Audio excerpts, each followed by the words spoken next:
Zikir berjamaah mau? Yang kompak mau? Mau?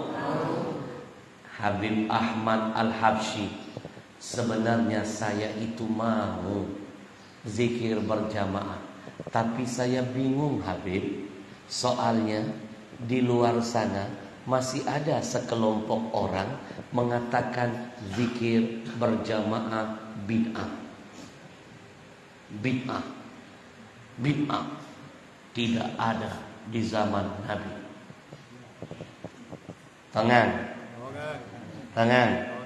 A'udzu billahi minasy syaithanir rajim.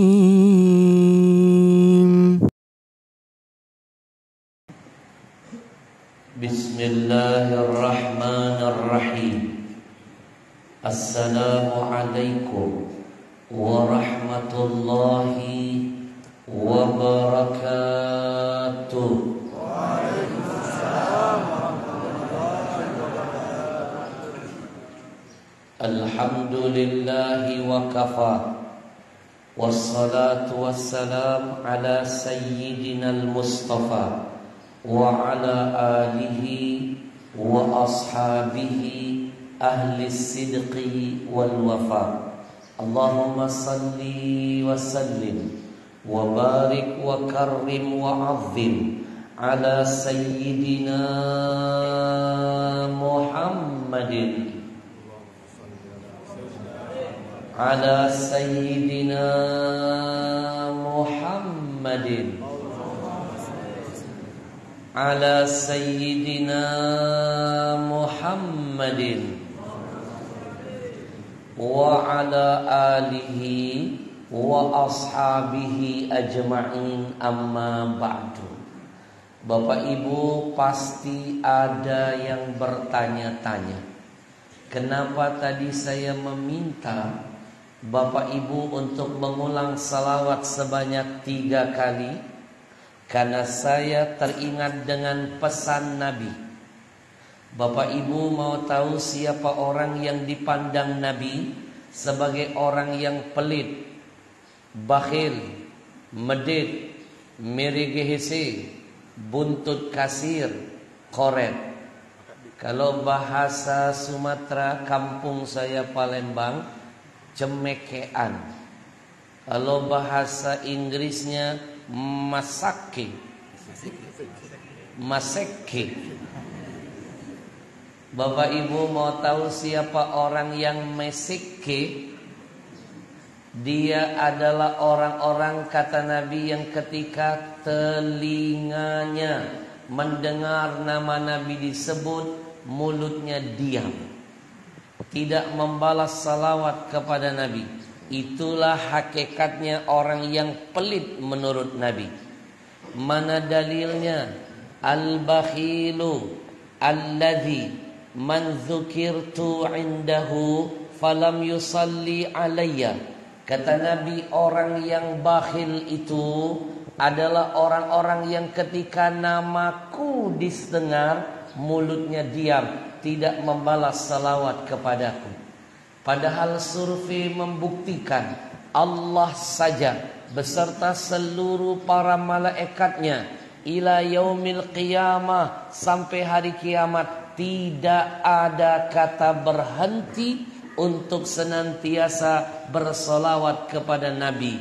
Innallaha wa malaikatahu yusalluna 'alan nabi ya ayyuhalladzina amanu sallu 'alaihi wasallimu.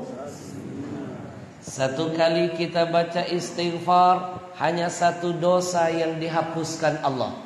Tapi 1 kali kita bersalawat, bayangkan 10 dosamu dihapuskan, 10 pahalamu ditambahkan, 10 derajatmu dinaikkan, 30 berbanding 1. Rugi yang tidak gemar bersalawat kepada Nabi. Maka kita getarkan dulu majlis ini dengan bersalawat kepada Rasul, biar Allah golongkan kita menjadi orang-orang yang akan mendapatkan syafaat dari Rasulullah. Amin. Amin. Ya Rabbal Ketika nanti kita bersolawat, ada malaikat yang Allah hadirkan akan membawa salawat kita dan melaporkan kepada Nabi. Inna lillahi malaikatan sayyahina fil ar. Kata Nabi, sesungguhnya Allah menciptakan malaikat khusus. Tugasnya tugas khusus. Sekali lagi, malaikat khusus, tugas khusus. Kalau disingkat Satgasus. Tapi bukan anak buah Sambo. Satgasus ini bukan backingin perjudian, bukan backingin prostitusi, bukan jual beli narkoba. Tapi malaikat Satgasus ini tugasnya keliling di muka bumi, mencari orang yang mau menggerakkan mulutnya bersalawat kepada Nabi. Kalau seandainya malaikat itu melihat ada satu kampung, ada satu masjid, ada orang-orang yang bersalawat kepada Nabi, maka dia langsung melapor kepada Nabi seraya berkata, "Ya Rasulullah, ada satu kampung, namanya kampung." Ya itu maksudnya. Di Masjid Fajar dihadiri oleh Fulan bin Fulan, Fulana binti Fulan. Mereka bersalawat kepadamu. Yuballighuni min ummatis salam. Nabi sendiri ngasih bocoran, malaikat itulah yang akan membawa salawat dari umatku melaporkan kepadaku. Bukan cuma nama kita, nama kampung kita ketiban berkah, nama masjid kita bertambah berkah, nama ayah ibu kita dapat berkah, karena disebut oleh makhluk yang gak pernah maksiat. La ya'sunallah, malaikat namanya. Bukan cuma itu, keberkahan terus bertambah. Nama kita, nama orang tua kita ikut didengar dan dikenal oleh orang yang akan menjamin syafaat untuk kita. Nama kita dikenal oleh bupati senang, nama orang tua kita dikenal presiden bahagia. Ini yang mengenal Rasulullah. Mungkin hari ini orang tua kita sedang menangis dalam kuburnya, tapi berkat salawat yang dibacakan anak cucunya, mereka dapat rahmat, mereka dapat ampunan, mereka naik derajat. Maka kata guru saya, semakin banyak kita bersalawat, semakin menyempurnakan bakti kita kepada ayah ibu kita.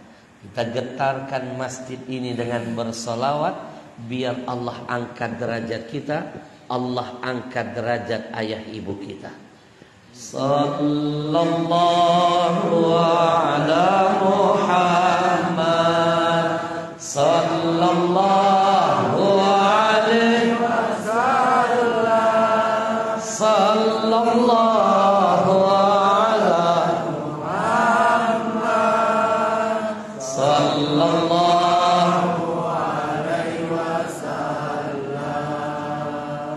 saya hormati dan kita muliakan bersama, hadir bersama kita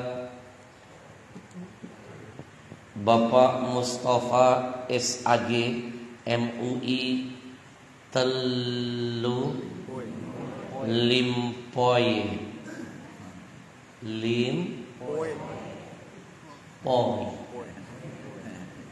Yang betul apa?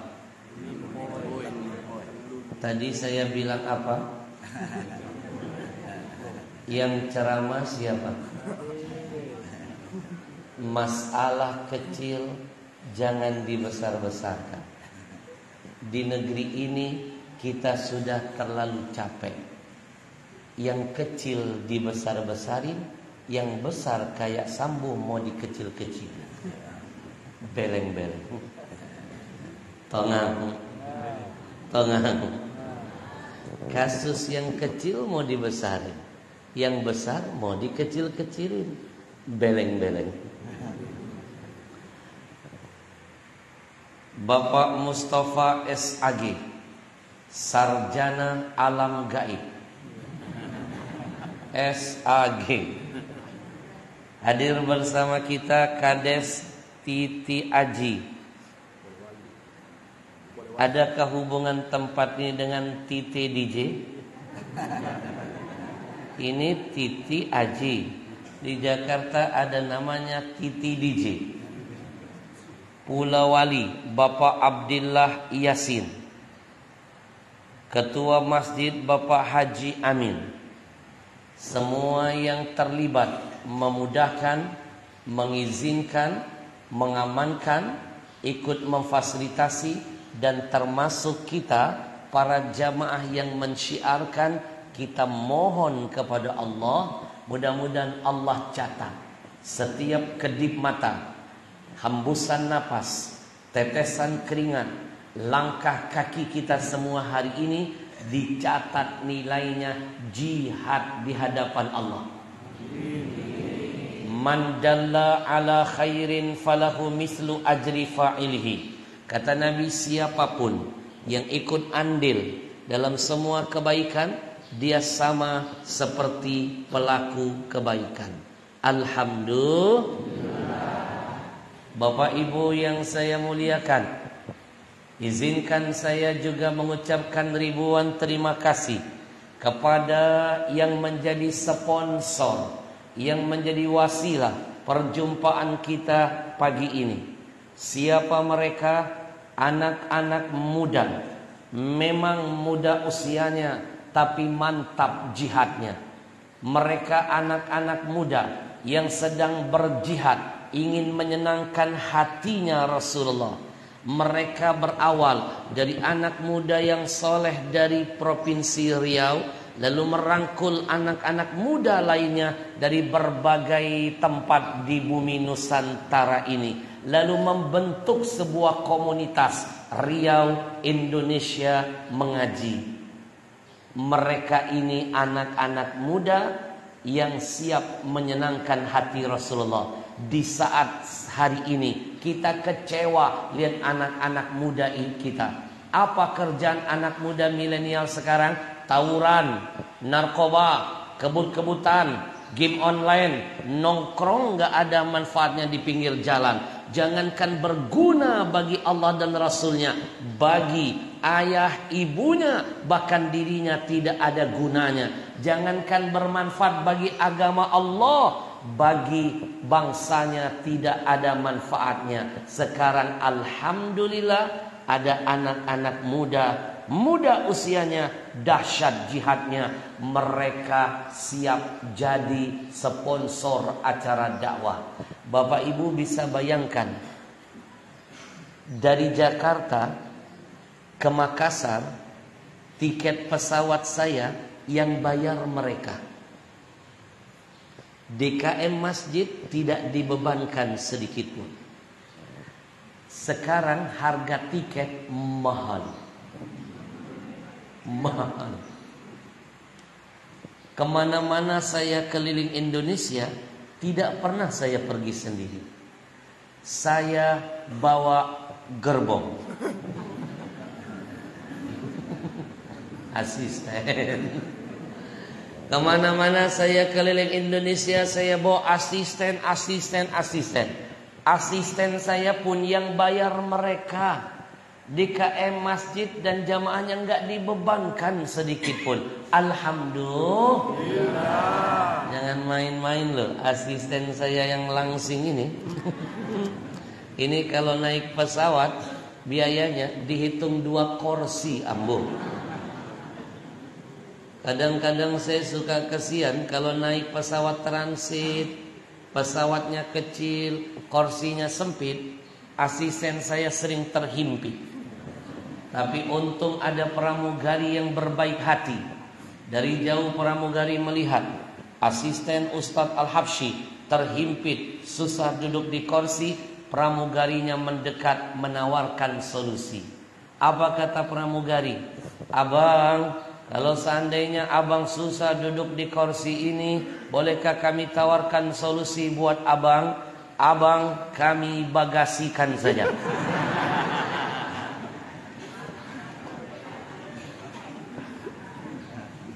Untung asisten saya lebih cerdas dari pramugari. Dia langsung jawab solusi pramugari dengan meminjam bahasa iklan rokok yang lagi ngetop di TV. Apa kata asisten saya? Solusi buat lo, masalah buat gue. Indo, tiket pesawat saya dan asisten yang bayar komunitas Riau Indonesia Mengaji. Hotel, saya dan rombongan yang bayar mereka. DKM masjid tidak dibebankan. Mobil yang nyewain mereka. Panitia masjid nggak usah repot-repot antar jemput saya. Semua sudah difasilitasi mereka. Biarkan saya datang tidak dijemput, pulang tidak diantar. Siapa yang bilang jelangkung? Ini bisa saya laporkan nanti dengan Ferdi Sambo. Ini kena pasal perbuatan tidak menyenangkan. Bahkan makan minum saya ambo yang bayar komunitas Riau Indonesia Mengaji. Sekali lagi DKM masjid tidak dibebankan sedikit pun. Biaya makan saya mahal, apalagi biaya makan makhluk ini. DKM masjid nggak usah repot-repot nyiapin coto, nggak usah. Nyiapin kondro, nggak usah. Nyiapin nasi kuning, nggak usah. Nyiapin ayam, nggak usah. Bungkus aja. Hotel, mobil, pesawat, makan minum. Bahkan pagi ini DKM masjid tidak usah repot-repot ngasih saya 1 sen pun. Tidak usah. Semua sudah mereka yang mengaturnya. Nikmat apa lagi yang engkau dustakan? Saya dimudahkan hadir ke sini. Maaf kalau DKM masjid ini mau menghadirkan saya pribadi mahal. Yang mahal bukan saya ongkosnya. Kalau saya mah nggak pernah mikirin bayaran, nggak pernah. Setiap kali kalau jamaah nelpon, Habib, bisakah mengisi kajian di masjid kami? Saya langsung jawab, bisa. Insya Allah, doakan saya sehat dulu, panjang umur, punya waktu, kesempatan saya datang. Sedikit pun saya nggak pernah mikirin bayaran, nggak pernah Pak. Kenapa? Biarkanlah panitia yang memikirkannya. Ya kan bagi-bagi tugas. Tugas saya ceramah, tugas yang ngundang mikir. Endo mahal. Yang mahal ongkos. Saya belum duduk di sini. Panitia masjid harus terbang dulu dong ke Jakarta. Ngecek jadwal di manajemen kantor kami. Biaya sudah keluar, saya belum tentu nyampe ke sini. Hari ini saya dihadirkan tanpa repot-repot. Nikmat apa lagi yang kau dustakan? Fabi ayyi ala maka rugi betul yang tidak mau datang hari ini. Rugi. Belum tentu sejarah ini akan terulang kedua kali. Belum tentu saya bisa dihadirkan lagi ke sini. Maka saya titipkan pesan. Kalau kebaikan bisa dilakukan hari ini, jangan katakan besok. Belum tentu besok kebaikan bisa engkau laksanakan lagi. Umurmu belum jaminan besok dipanjangkan Allah. Kalaupun umur dipanjangkan, belum tentu badan disehatkan. Dan ingat, sehat itu nikmat terbesar kedua setelah iman. Kalau sehat bisa beribadah, ketika sehat bisa bekerja, waktu sehat bisa berbuat segala-galanya. Tongan? Jangan bilang nanti-nanti. Kalau kebaikan bisa hari ini, nanti keburu mati. Jangan bilang kapan-kapan, nanti keburu di kapan. Karena yang namanya kematian selalu datang tiba-tiba. Dan semua kita pasti akan berhadapan dengan yang namanya kematian. Kullu nafsin Za'iqatul, semua yang bernyawa pasti. Bahasa Inggrisnya manassa mate. Banyak orang Inggris semua yang bernyawa pasti mati. Saya jadi teringat ada teman saya, mantan rocker terkenal di Indonesia, dapat hidayah jadi pendakwah. Namanya Ustaz Dedi Sulaiman. Berdakwah juga lewat lirik-lirik lagunya. Ada lagunya yang sempat fenomenal, mengingatkan kita tentang kematian. Yang liriknya begini loh. Orang kaya mati, orang miskin mati. Saya bacakan itu, ikuti. Saya biarkan ngomong yang kaya-kayanya, ibu yang mati-matinya. Orang kaya mati, orang miskin mati, raja-raja mati, rakyat biasa mati, Pak Kades mati. Jangan. Mohon maaf, mana Pak Kades? Hadir Pak Kades. Mohon maaf Pak Kades, bukan saya. Jangan-jangan yang tadi paling kenceng teriak mati istrinya Kades. Kita doakan Pak Kades sehat panjang umur. Amin. Ya Rabbal.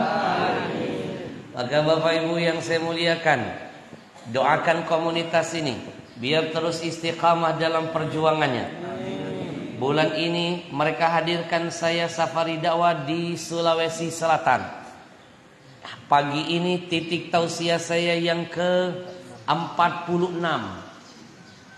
Pertama, saya dibawa ke Enrekang, 29 titik acara.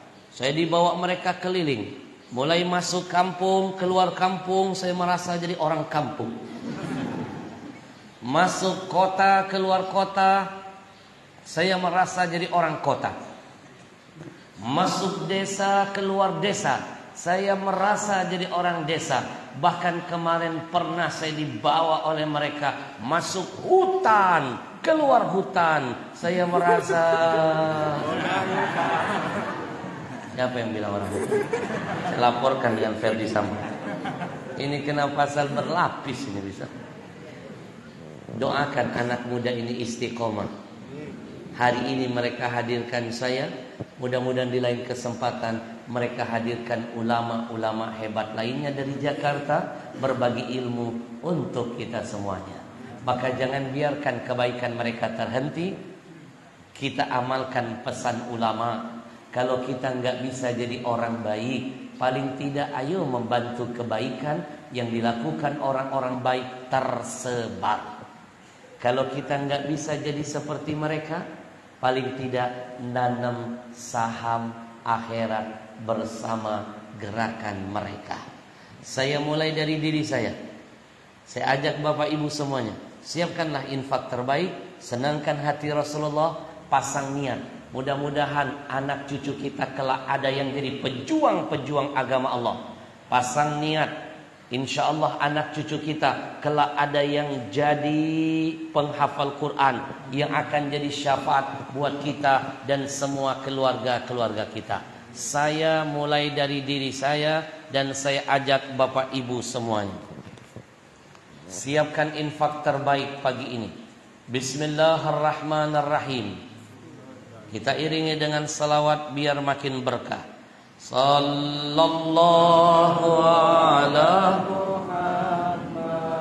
Sallallahu alaihi wasallam. Sallallahu ala Muhammad. Sallallahu alaihi wasallam. Sallallahu ala Muhammad. Sallallahu alaihi wasallam. Sallallahu ala Muhammad. Sallallahu alaihi wasallam. Sallallahu ala Muhammad. Sallallahu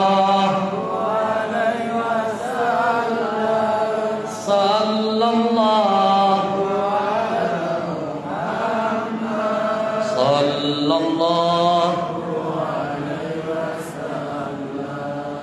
Kita doakan yang berinfak, Allah berkahi hartanya, berkahi keluarganya, berkahi usahanya.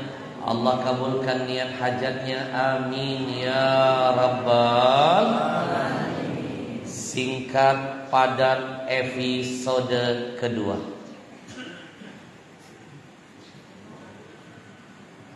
Lanjut.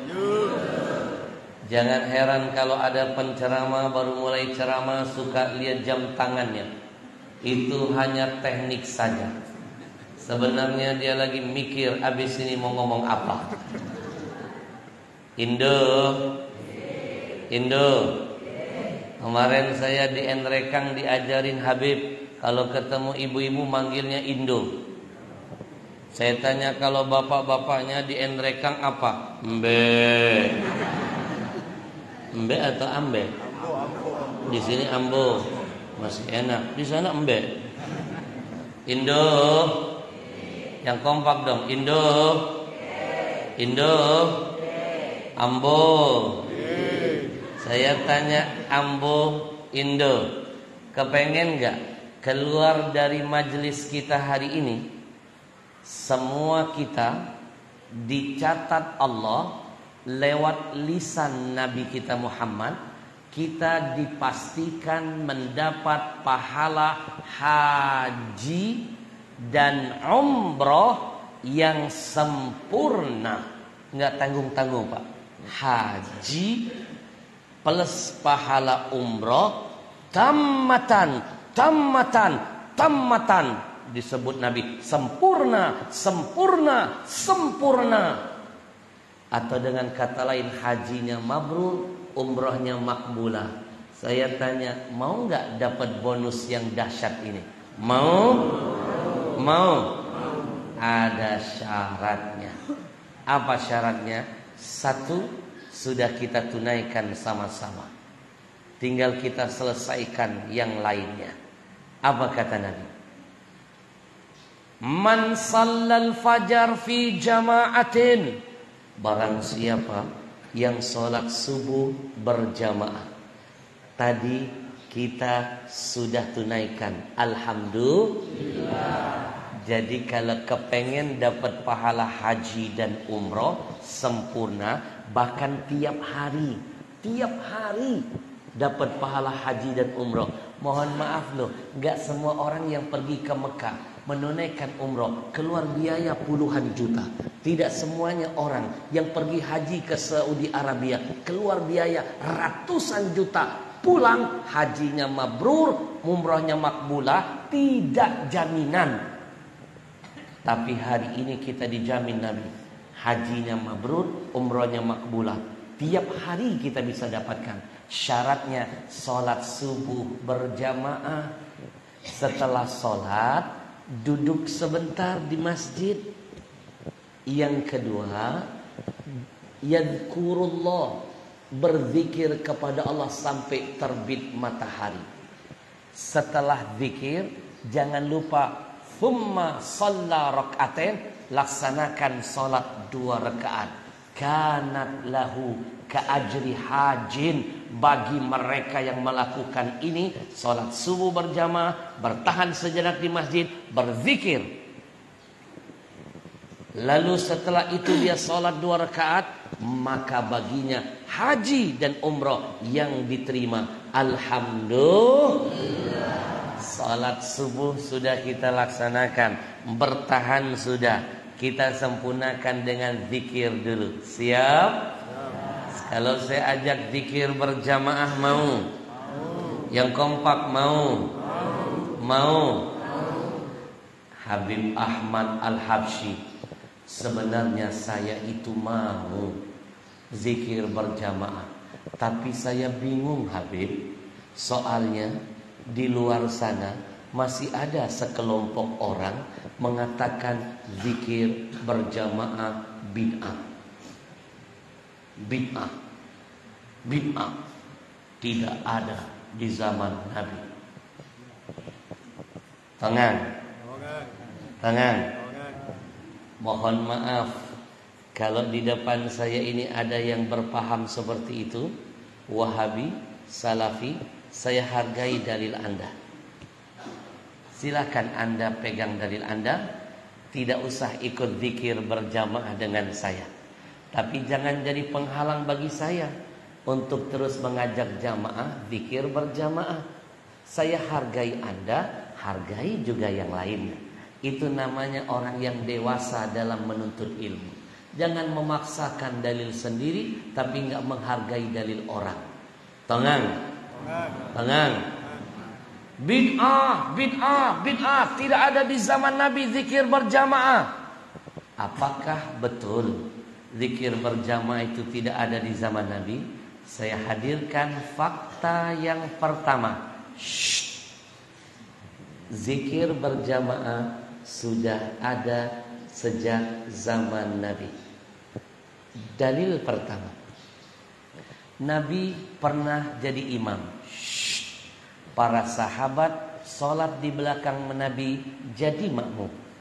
Ketika sholat Nabi baca Al-Fatihah. Saya ambil ujungnya saja.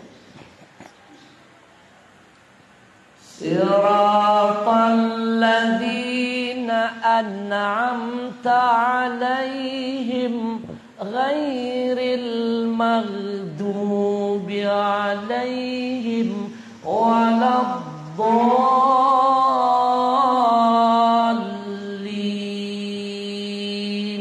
Amin. Bukankah amin itu zikir? Bukankah dari zaman Nabi sudah diteriakan berjamaah? Saya tidak menemukan satu riwayat hadis saja zikir diteriakan tidak berjamaah. Kapan selesai sholatnya? Tangan. Amin itu zikir. Lalu ada yang coba membantah dalil saya. Habib, amin itu bukan zikir. Baik, kebodohan Anda bertambah. Anda bilang amin bukan zikir. Saya hadirkan jawaban. Amin itu zikir. Kalau amin tidak termasuk zikir, mana mungkin ada dalil menyebutkan begini. Ad-da'i wal mu'ammin syarikani fil ajar. Orang yang berdoa dan orang yang mengaminkan doa, dua-duanya dapat pahala dari Allah. Dua-duanya dapat berkah yang sama dari Allah. Kalau dia enggak zikir, kenapa dapat pahala? Kalau dia enggak termasuk zikir, kenapa disandingkan dengan doa? Bukankah orang ketika berdoa dia ingat Allah berarti dia zikir? Bukankah ketika dia bilang amin, dia berharap hanya Allah yang bisa mengabulkan, dia zikir? Tongang. Masih mau bilang amin bukan zikir? Saya hadirkan dalil tambahan. Kalau amin bukan termasuk zikir, mana mungkin lafaz amin jadi ucapan yang sering disebut malaikat? Bapak Ibu, saya menemukan fakta dalam hadis sahih, salah satu ucapan zikir yang paling sering disebut malaikat adalah mengaminkan doa kita. Ingat, malaikat itu nggak pernah maksiat, jadi apapun yang keluar dari mulutnya pasti zikir. Salah satunya ketika melihat kita mengangkat tangan mendoakan saudara kita tanpa sepengetahuan mereka, bizzahril ghaib, tanpa sepengetahuannya. Contoh, ya Allah, aku angkat kedua tanganku, aku mohon kepadamu ya Rabb, panjangkan umur fulan bin fulan, sehatkan badannya, jaga dia dari fitnah. Tanpa sepengetahuan orang itu kita mendoakannya, maka kata Nabi, malaikat ada di atas kita langsung berkata, amin, amin, amin. Dan apa yang kau minta buat saudaramu, Allah berikan juga buat dirimu. Kalau bukan zikir, kenapa jadi ucapan harian malaikat? Tangan. Masih nggak cukup saya hadirkan dalil ini, saya tambah dalil bonus. Kalau amin tidak termasuk zikir, mana mungkin jadi amaliyahnya Nabi. Nabi itu sering mengaminkan doa malaikat. Ada satu riwayat yang masyhur, ketika Nabi satu hari mau khutbah, naik ke atas mimbar. Anak tangga pertama, gak ada angin, gak ada hujan, Nabi teriak, amin. Naik anak tangga kedua, Nabi kembali teriak, amin. Naik anak tangga ketiga, Nabi kembali teriak, amin. 3 kali Nabi teriak amin. Para sahabat terheran-heran dan bertanya. Selesai khutbah, ya Rasul, tadi kami mendengar 3 kali engkau menyebut kalimat amin. Ada pesan apa dari Allah buat kami semua ya Rasul? Nabi tersenyum lalu berkata, Atani Jibril. Tadi ketika aku mau naik mimbar, Jibril datang menghampiriku. Jibril berkata, Muhammad, aminkan 3 doaku kepada Allah. Aminkan. Maka Nabi pun mengaminkan. Kalau tidak termasuk zikir, mana mungkin Nabi, seorang hamba pilihan, mau berbicara tanpa ada manfaatnya. Tangan. Maka sekali lagi percayalah, zikir berjamaah sudah ada sejak zaman Nabi. Subhanallah walhamdulillah wala ilaha illallah wallahu akbar wala haula wala quwwata illa billahil aliyyil azim. Siapa bilang zikir berjamaah katanya tidak pernah ada dari zaman Nabi? Kita hadirkan jawaban kedua. Bapak Ibu yang saya muliakan, Nabi pernah perang bersama para sahabat. Anak-anakku, Nabi perang melawan musuh-musuh Allah. Di atas kertas seringkali pasukan Nabi lebih sedikit dari pasukan lawan. Saya kasih contoh perang Badar. Pasukan Nabi cuma 300 orang. Pasukan lawan 10 kali lipat ribuan. Nabi kita paham bahwa sifat manusia yang gak bisa dipungkiri, lihat musuh lebih gede, lihat lawan lebih banyak, yang ada gemeteran. Belum perang terkadang kalah mental. Nabi enggak mau umat muslim, pasukan Nabi kalah perang, kalah mental sebelum perang. Nabi fatona, Nabi cerdas, Nabi cari jalan keluar. Dengan cara apa? Nabi bakar semangat para pejuang, biar tidak gemetar, biar tidak gentar, biar tidak kalah mental sebelum perang. Apa yang Nabi lakukan? Nabi teriak kalimat takbir dalam setiap perang. Bukankah takbir itu zikir? Tenang. Begitu Nabi teriak takbir, semua pasukan menjawab dengan gemuruh berjamaah. Akhirnya suara takbir terbawa angin, terdengar lawan, musuh yang gemetar. Gemetar, bahasa Jepangnya tendre.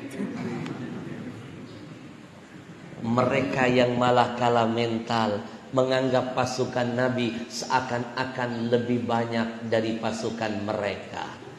Jangan lupa buat yang suka membid'ah-bid'ahkan zikir berjamaah, jangan jadi kacang lupa dengan kulitnya. Indonesia ini gak akan merdeka kalau bukan karena berkat zikir berjamaah yang diamalkan para pejuang kita melawan Belanda. Buka rekaman file Bung Tomo, setiap kali orasi tidak pernah lupa teriak Allahu Akbar, dijawab gemuruh para penggemarnya. Tangan. Saya praktekkan, saya teriakan takbir, jawab yang kompak berjamaah. Takbir. Lebih keras. Takbir. Takbir. Kalimat inilah yang menggetarkan arasy. Kalimat inilah diteriakan berjamaah, membuka pintu langit. Allah hadirkan junudun lam tarawnaha, tentara-tentara langit yang tidak nampak oleh mata. Akhirnya pasukan Nabi dengan sangat mudah mengalahkan lawan-lawannya. Zikir berjamaah sudah ada dari zaman Nabi. Subhanallah walhamdulillah wala ilaha illallah wallahu akbar wala haula wala quwwata illa billah. Siapa bilang zikir berjamaah tidak pernah ada di zaman Nabi? Enggak cukup saya kasih 3 fakta, saya tambahkan fakta ketiga. Bapak Ibu yang saya muliakan, Nabi pernah umroh dan haji bersama para sahabat. Dalam perjalanan ibadah itu Nabi baca talbiyah berjamaah dengan para sahabat. Bukankah talbiyah isinya zikir semua? Sampai detik ini orang umroh haji talbiyahnya beramai-ramai berjamaah. Syiar agama terdengar begitu dahsyatnya. Kita teriakan sama-sama. Mudah-mudahan dengan kalimat talbiyah ini Allah panggil kita jadi tamu-tamu pilihannya. Amin. Labbaik Allahumma labbaik, labbaik la syarika laka labbaik, innal hamda wan ni'mata laka wal mulk la syarika lak. Labbaik Allahumma labbaik, labbaik la syarika laka labbaik, innal hamda wan ni'mata laka wal mulk la syarika. Lagi saya rekam biar dunia melihat di sini orang-orang yang semangat dalam berzikir. Biar yang dikit-dikit haram bid'ah kebakaran jenggotnya. Udah nggak mau ngamalin, malah membid'ah-bid'ahkan, mengkafirkan orang. Tongang. Yang kompak ya.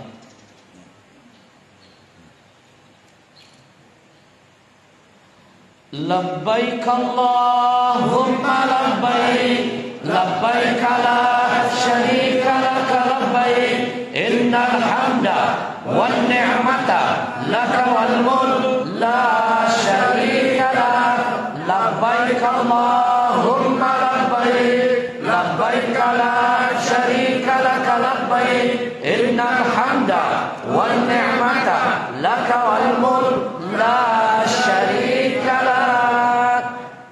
Siapa bilang zikir berjamaah tidak ada di zaman Nabi? Sejak dulu sudah ada. Sampai di sini paham? Singkat, padat, episode terakhir. Lanjut. Yang kompak lanjut. Habib Ahmad Al-Habsyi.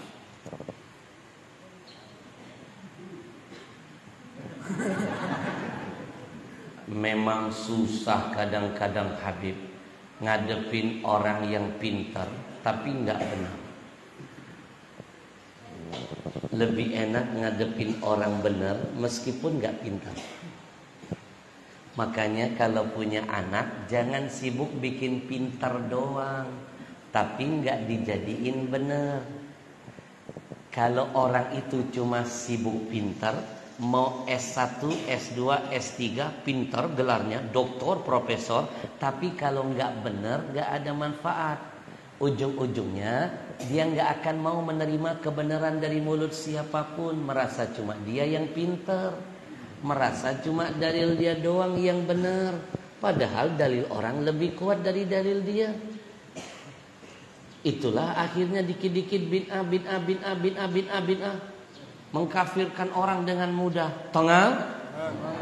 Lebih baik jadi orang benar, walaupun kita nggak pintar, nggak punya gelar juga nggak apa-apa, yang penting benar. Karena kalau orang benar, lama-lama bisa jadi pintar.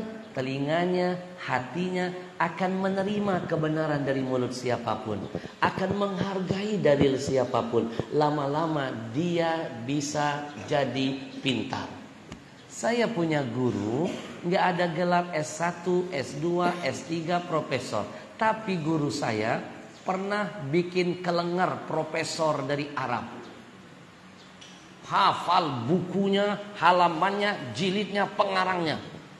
Angkat tangan ulama dari Arab. Begitu datang ke kampung kami dengan semena-mena dia dikit-dikit mengharam-haramkan. Lihat orang nyium kuburan batu nisan.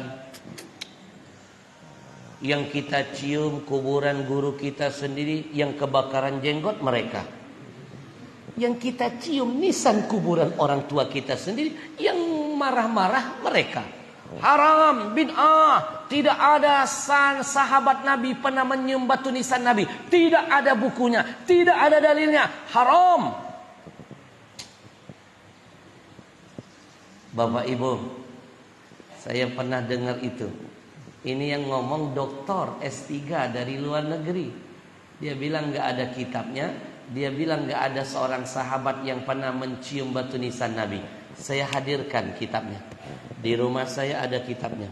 Nanti Bapak Ibu terkait dalil mencium batu nisan, beli kitab Al-Mustadrak ala Sahihain, karya Al-Imam Al-Hakim An-Naisaburi, ulama besar di abad itu.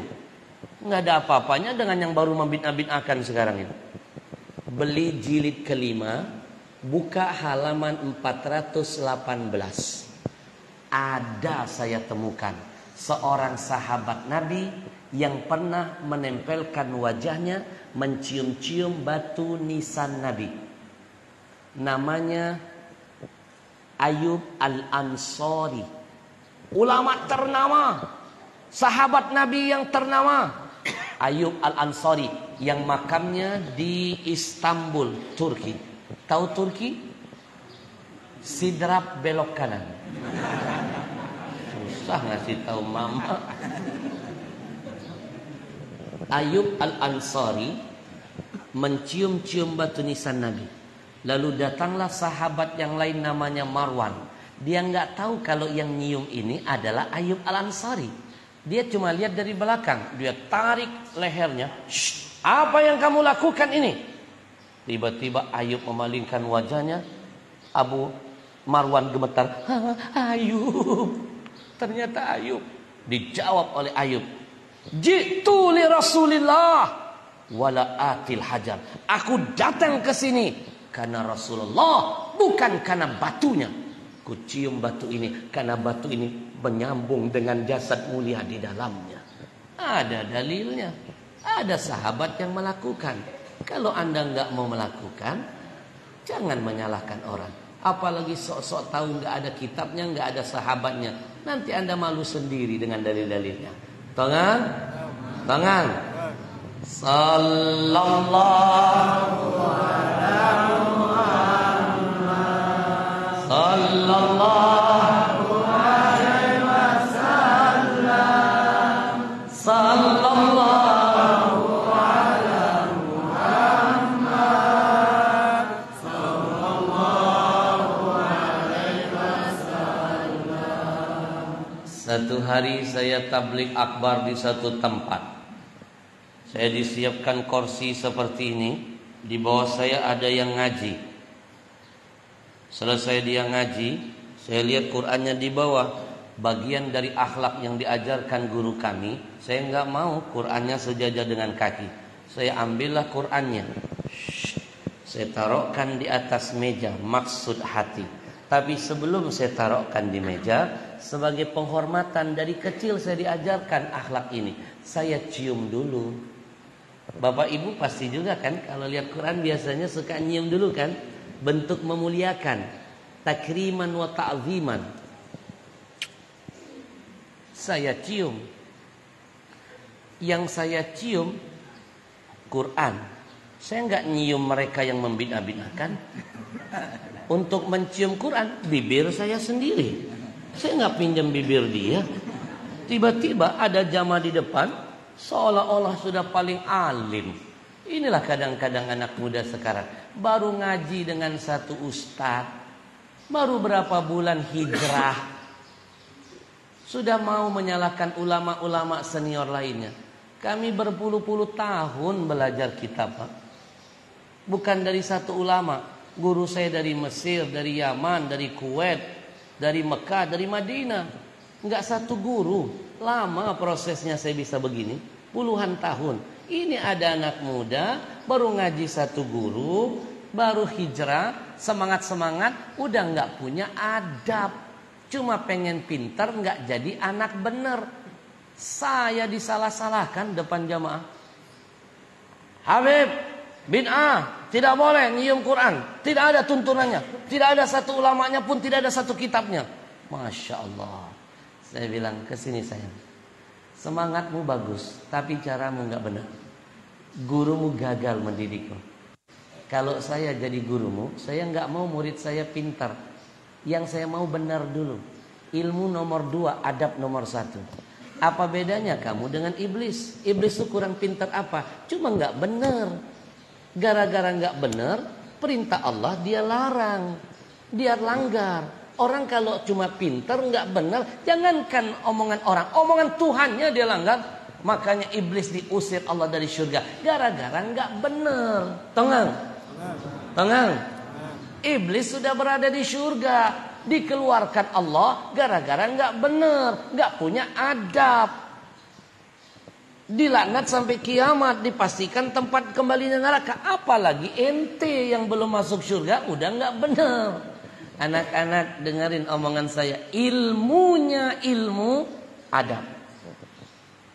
Ilmunya ilmu adab. Jadi kalau nggak punya adab, mau dia alim seperti apapun, nggak ada harganya di hadapan manusia, nggak ada nilainya di hadapan Allah. Tangan.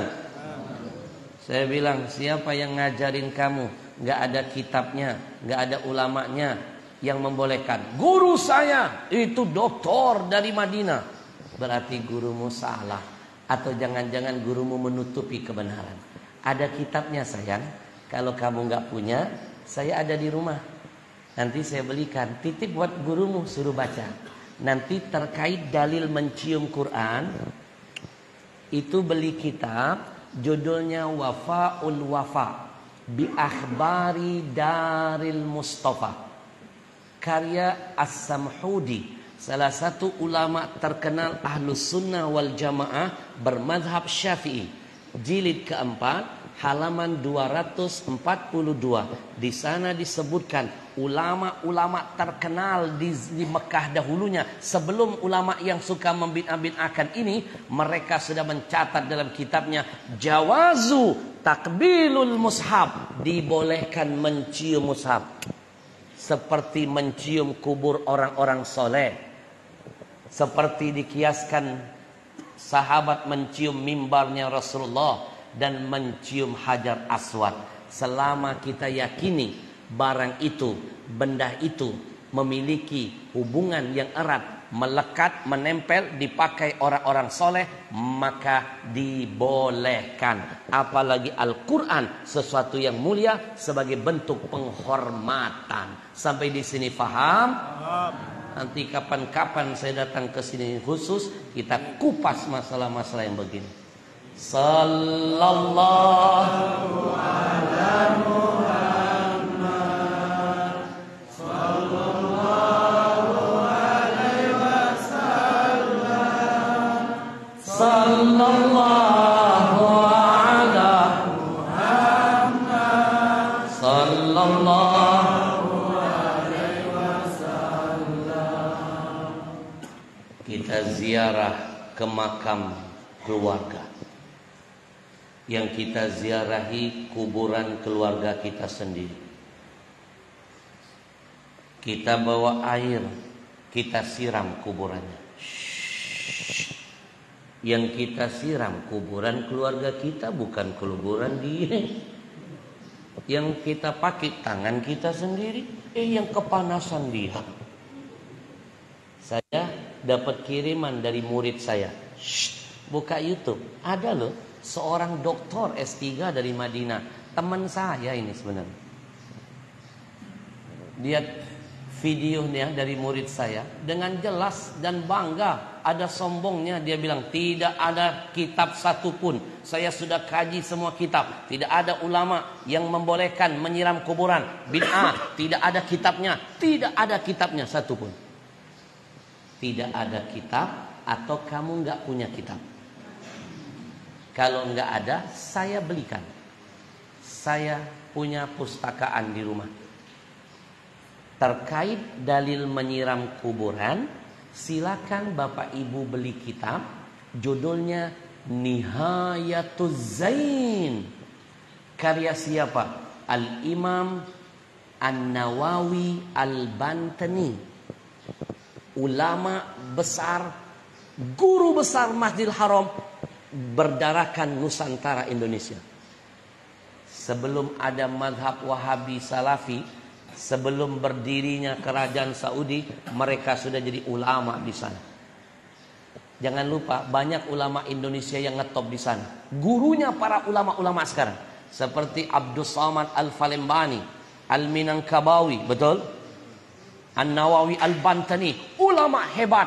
Beliau banyak punya kitab. Salah satu kitabnya Nihayatuz Zain, karya An-Nawawi Al-Bantani. Saya hafal halamannya dan redaksinya. Apa? Halaman 150. Di sana disebutkan kalimatnya, wa yundabu rasyal qabr bima'in baridin. Disunnahkan. Malah dalilnya disunnahkan Bapak Ibu nyiram kuburan dengan air dingin. Wala ba'sa biqalilin bima'il wardi. Di kitab disebutkan tidak apa-apa sekali-kali sedikit-sedikit siram pakai air kembang. Apa manfaatnya orang nyiram pakai air kembang kuburan? Fa innal malaikatu tuhibbu raihatat thayyibah. Dalam kitab ini disebutkan bahwa malaikat itu suka bau-bau harum. Kalau bau-bau harum ada, malaikat ngumpul. Kalau ngumpul berkah buat ahli kuburnya. Tongang. Dia bilang dalam rekaman YouTube-nya, Nabi tidak pernah menyiram kuburan. Tidak pernah. Tidak pernah atau kamu nggak tuntas belajarnya. Saya hadirkan hadisnya. Kana Nabi sallallahu alaihi wasallam rasya ala qabri Ibrahim ibnihi wa wada'a alaihi al-hasba. Nabi pernah ziarah ke makam anaknya. Siapa? Ibrahim. Anak-anakku Ibrahim ini anak Nabi Muhammad dari istri Maria Al-Qibtiyah. Meninggal dunia usianya baru belasan bulan.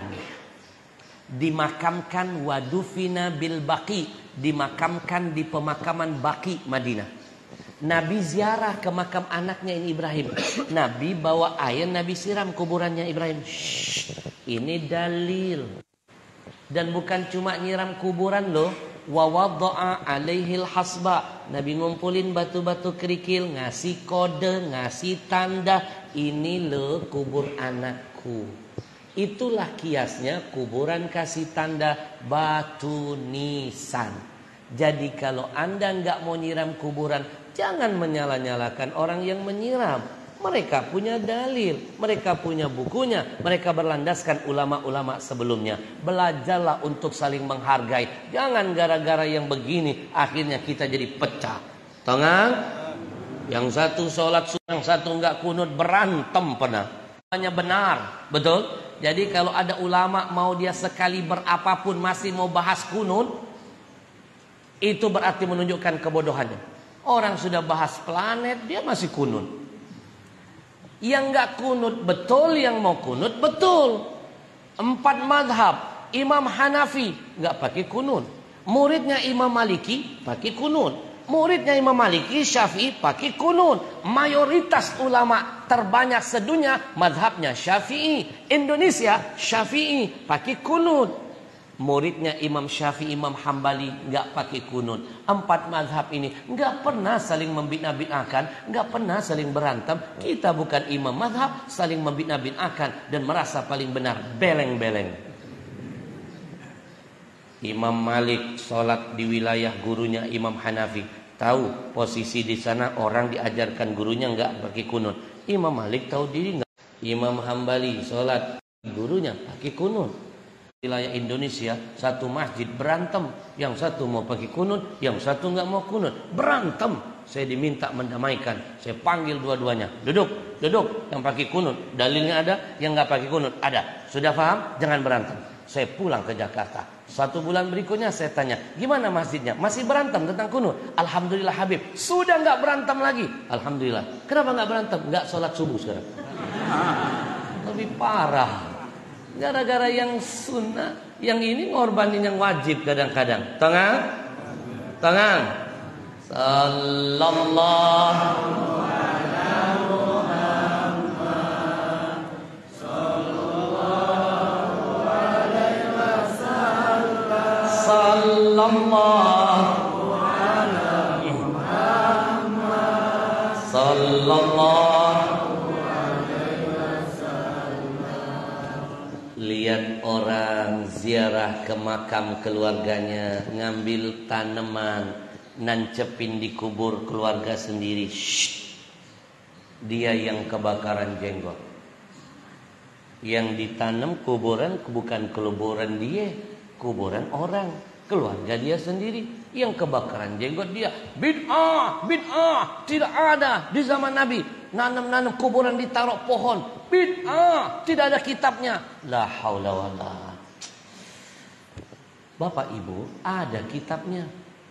Terkait taruh nanaman di kuburan, itu beli kitab I'anatut Talibin, karya Al-Imam Ad-Dimyati, jilid kedua, halaman 119.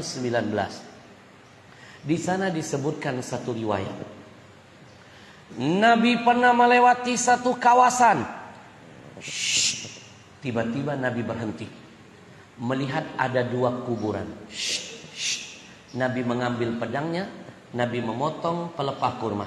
Dipotong pelepah kurma, dibelah jadi 2. Maka jadilah siko bagi 2. Lagu viral tuh. Separuh potongan ditancapkan di kuburan yang pertama. Separuh potongan pohon kurma ditancapkan di kuburan kedua. Melihat apa yang dilakukan Nabi, mengundang pertanyaan para sahabat. Ya Rasul, mada taf'al? Apa yang kau lakukan ya Rasul? Nabi memberikan jawaban. Aku kasihan, kata Nabi, lihat 2 orang jenazah dalam kubur ini. Kasihan kenapa ya Rasul? Lagi diazab oleh Allah. Emang kenapa ya Rasul? Dia diazab bukan karena dosa besar.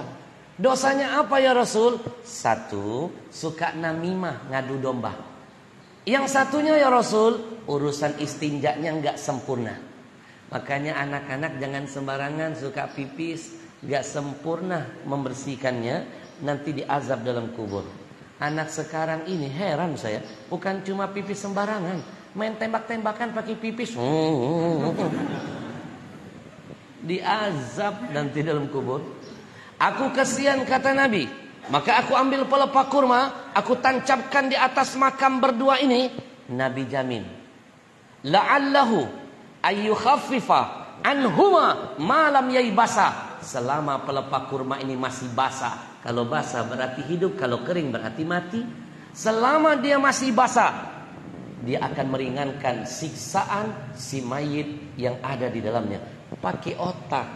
Pohon kurma lagi bisa meringankan. Masa ada orang gak meyakini bahwa keluarganya bisa membantu meringankan keluarganya yang sudah meninggal? Dengan apa pohon kurma ini bisa meringankan si mayit di dalamnya? Dengan zikirnya, dengan tasbihnya, dengan takbirnya, dengan tahmidnya. Karena semua pohon ketika daunnya bergerak, mereka sedang bertasbih. Kalau pohon saja zikirnya, tasbihnya, takbirnya, tahmidnya nyampe, masa ada sekelompok orang yang tadi itu nggak yakin kalau orang tahlil, tasbih, tahmid dibilang nggak sampai kepada si mayit? Beleng-beleng. Udah nggak mau ngamalin, nyalahin. Tangan. Manusia ini lebih sempurna dari mayit, dari pohon. Betul?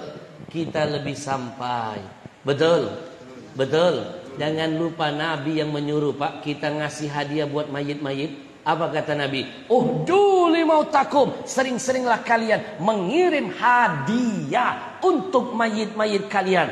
Para sahabat bertanya, wa ma hadiyatul amwat? Apa hadiah buat mayit? 2, 1 doa, 2 sedekah. Sedekah itu banyak, bukan cuma hanya uang.